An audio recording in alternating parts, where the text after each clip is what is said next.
back. I'm Fari, and today we're going to be looking at how to balance a chemical reaction. Now, for those of you who are junior students and you've just come across this in chemistry for the very first time, don't worry. We're going to go through the step by step so that all of you are on the same page on what's actually happening. So, to begin with, imagine you have gone down to McDonald's. Now, McDonald's has a very strict recipe for each and every product that they create, including the very traditional cheeseburger. You go in and you buy a small cheeseburger, okay?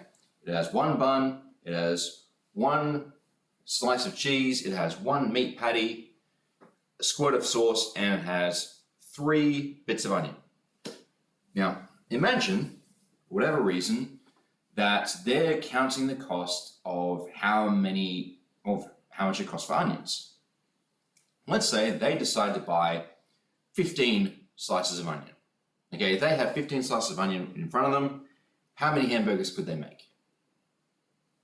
If you did the maths in your head, you assume they could make 5 hamburgers. Each hamburger requires 3 slices. You have 15 slices in front of you. 15 divided by 3 equals 5. The exact same thing is happening in chemistry. Okay? Chemistry is a lot like cooking in the fact that we have materials before, which are our reactants, and then we have materials after, our products, as you can see here. This reaction is a perfect example of methane being combusted with oxygen to produce 2 other products, carbon dioxide and water.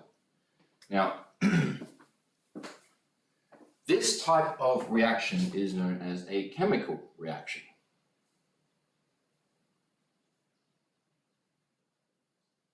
However, odds are you've probably come across something else that has the actual words associated with it. Something that was written like this. Methane plus oxygen creates carbon dioxide plus water. This is a typical word equation.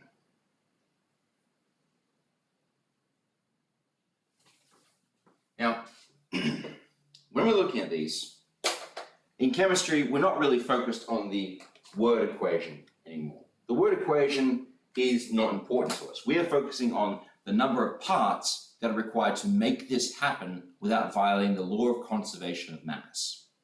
Now, if you're not familiar with this law, it's actually pretty important. It's probably one of the most important things you will ever learn in science. It's a basic tenet of the universe. Nothing can be created or destroyed, it can only be transformed. So if I'm looking at, say, this computer mouse, I know for a fact that if I set this on fire, it's going to destroy the mouse. What's actually happening is that the heat is causing the plastic to combine with the air and restructure itself into a different form, such as plasticky slag, carcinogens, or smoke. But the number of particles, if I gathered from all the smoke and all the melted plastic and kept it together, the same number of particles would equal the original mouse and the air around it. Nothing's actually changed. I haven't created anything. I haven't destroyed anything. I've simply transformed something. Okay? So, in looking at a reaction like this, we have to do a fair bit of maths. Now, if maths is not your strong suit, don't fret. We're going to go through this together. So, if we're looking at our steps over here, our first step is to identify the elements involved. Now, each capital letter represents a different element. So underneath, I'm going to have 2 columns. One for my reactant side, and one for my product side. Your reactant side, we have carbon, which is represented by the letter C, hydrogen, which is represented by the little h, and oxygen, represented by the O. And on the other side, we have the same elements. The same types of atoms are present. Now, our next step is to count the number of each element that are present. We need to make an inventory. So, if the letter is on its own, like this, a capital letter on its own, then it means there's only one of it. Okay, it's just like algebra. If something is just x, then it means it's x times 1. So here we have only 1 carbon. If it has a subscript number next to it, so a little number just on the right-hand side of it, that means that you're multiplying the letter that's right next to it. So here we have a 4 right next to an H. That means there are 4 hydrogens. Over here, we get the exact same thing with our oxygen. We have 2 oxygens present. Lovely. Bit of porosity there. Now on our other side, we have to identify how many there are on here. So we have 1 carbon. We have 2 hydrogens. We have 3 oxygens because we have 1, 2, 3. Okay? The total number of that element on that side of the reaction, regardless of where it's positioned. It could be in different molecules. Occasionally we do grouping together of polyatomic ions, but that's much further down the track and you don't need to know it today. So, in looking at this, we have identified the number of each particle on the side of the reaction. However, there's a problem with this. While our carbons are balanced, the hydrogens and oxygens have changed numbers. Now, if left to its own devices like this, it means that a carbon, well, that 2 hydrogens have seemingly disappeared.